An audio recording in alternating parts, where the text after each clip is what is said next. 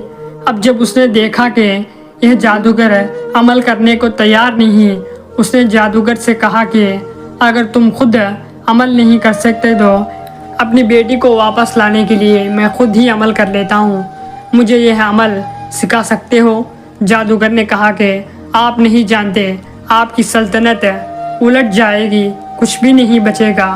اس نے کہا کہ مجھے کسی قیمت پر بھی اپنی بیٹی واپس چاہیے۔ اب جادوگر نے بادشاہ کے کہنے پر اسے وہاں عمل سکھانا شروع کر دیا۔ یہاں پر اس کی بیٹی تو اللہ کا نام لے رہی تھی اور شوہر کا برہم رکھ رہی تھی، نماز ادا کر رہی تھی، اسلام کے بہت قریب ہوتی جا رہی تھی۔ جو سکون اسے جھوپڑی کی چٹائی پر سونے سے مل رہی تھی، اسے وہ سکون کبھی محل کے نرم بستروں میں نہیں ملی تھی۔ لیکن اس کا باپ وہاں اسلام سے دور ہو کر جادو ٹونے میں لگا ہوا تھا، کیونکہ اس کو اللہ والے فقیر کو کسی بھی حال میں ہرانا تھا، کسی بھی حال میں اپنی بیٹی کو واپس لے کر آنا تھا۔ اب بادشاہ نے جادوگر سے وہ عمل پوری طرح سیکھ لیا۔ اس نے لباس پہن کر ایک جگہ بیٹھ گیا، دائرہ کھینچ لیا اور منتر پڑھنے لگا۔ ایسی طاقت مانگ رہا تھا جس کی زور پر وہ فقیر کو ختم کرنا چاہتا تھا، لیکن وہ اللہ ولی فقیر تو جس پاک پروردگار سے دعا مانگ رہے تھے، اس کی طاقت کے آگے تو کوئی طاقت بھی کام نہیں آ سکتی۔ اللہ والے فقیر سمجھ چکے تھے کہ کوئی ان کی ذات کو چھیڑ خانی کر رہا تھا اور ان کی بیوی ان سے الگ کرنے کی کوشش کر رہا ہے، مگر وہ اللہ والے کسی بھی صورت ایسا نہیں چاہتے تھے، کیونکہ جو کچھ انہوں نے کیا سب اسی کی وجہ سے کیا تھا۔ پھر انہوں نے قرآن پاک کھولا اور اس کی تلاوت شروع کر دی۔ بادشاہ بار بار ان کی طرح منتر پڑھ کر پھونک رہا تھا، لیکن وہ ہر بار اس کی طرف پلٹ کر جاتا۔ اب بادشاہ نے ایک خاص منتر پڑھنا شروع کر دیا۔ جب اس نے منتر پڑھا تو وہاں پر ایک بہت بڑا موٹا تازہ جنگلی شیر آ گیا۔ بادشاہ نے کہا کہ جاؤ، جنگل میں جو فقیر بیٹھا ہے اس کو چیڑ پھاڑ کر دو اور میری بیٹی کو میرے پاس واپس لے کر آؤ۔